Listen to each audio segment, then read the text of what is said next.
Respectfully recommends item number 1. Carried. Item number 2. Carried. Item number 3. Carried. Item 4. Carried. Item number 5. Carried. Number 6. Carried. Item number 7. Carried. Item number 8. Carried. Item number 9. Carried. Item number 10. On number 10, Councillor Jackson. Mr. Deputy Mayor, again, this is a back-to-basics item for my constituents in Ward 6 on the East Mountain. Special Capital Reinvestment Reserve Fund. I had saved this, I had initially parked this amount of money, Mr. Deputy Mayor, thinking about the Barton Secondary School situation and the fact that it's been announced for closure.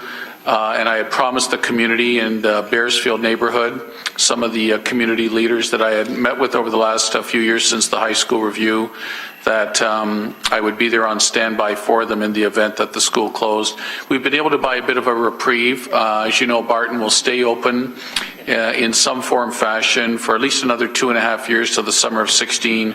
There'll be an opportunity hopefully to replenish some of this capital reserve from the Ward 6 end of things.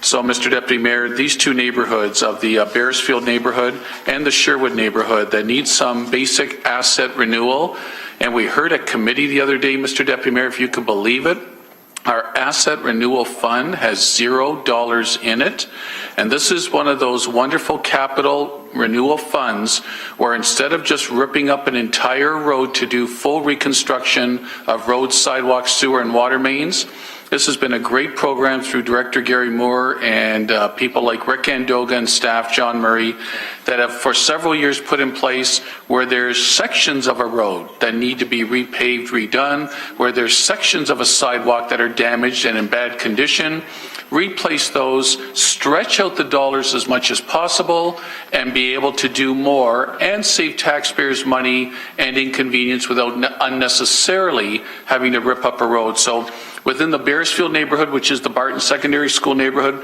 roads that I'm looking at, hopefully with this approval tonight, Mr. Deputy Mayor, will be the likes of the Reno, Palmer Roads, Thorley, Behan, and in the Sherwood neighborhood, we've got on the radar Oakcrest, Elmhurst, Velcrest, and some others. So, Mr. Deputy Mayor, I'm really pleased that hopefully we can move forward on this from an asset renewal back to basics infrastructure improvement program. Thanks, Mr. Deputy Mayor.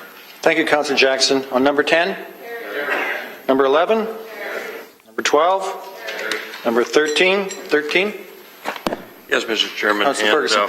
We had a good presentation from staff on the whole issue of emergency detour routes. And we had a staff sergeant in from the OPP to talk to us about, the number of accidents and the length of them and why we're getting so many and why these accidents are taking so long to clean up. It's almost becoming a weekly event now when the 403 gets closed.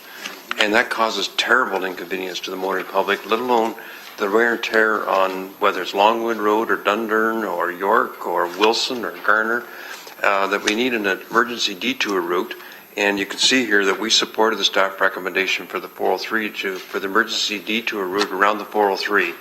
And it wasn't an easy thing to do because we had this escarpment there. It would be Highway 52, Highway 6, and Highway 5 with advanced warning signs and a compass system, which is changeable message boards and also cameras that the media can use and citizens at home to take a look at where these accident scenes are. But the bigger problem is we've experienced almost a doubling of these accidents recently on 403. The police attribute it to speed and congestion. And why it's taking so long to clean these things up now is requests from the courts and from insurance companies on information. They have to gather all the information before they can reopen. But I had an opportunity to talk to the staff sergeant after the meeting, and he was telling me, he told me now I can talk publicly about this. They're experimenting with drones where they actually have some on as part of their assets now. Where they'll send a drone up and do an aerial photograph of an accident scene.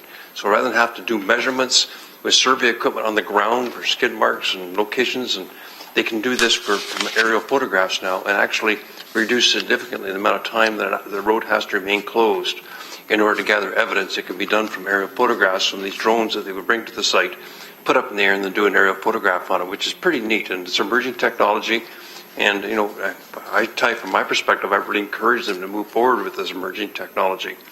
But I think the public needs to know that we know there's a problem. We're trying to deal with it. We're trying to get these emergency detour routes in to send heavy trucks in particular around roads that are designed to carry them and cause less congestion in the our own internal arterial roads.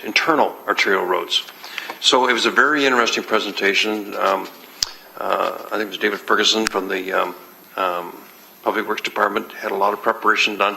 So we're not ignoring the public. I hear about it regularly. We're taking action, and so with the police. Thank you. Thank you, Councillor Ferguson. On item 13 then? Item 14? Councillor Marula may please have a motion on the report. It's moved by myself, seconded by Councillor Collins, that we receive the report before us. All in favor? Thank you. Councillor Partridge, may I have a motion, please, to rise and report? Yes, you can.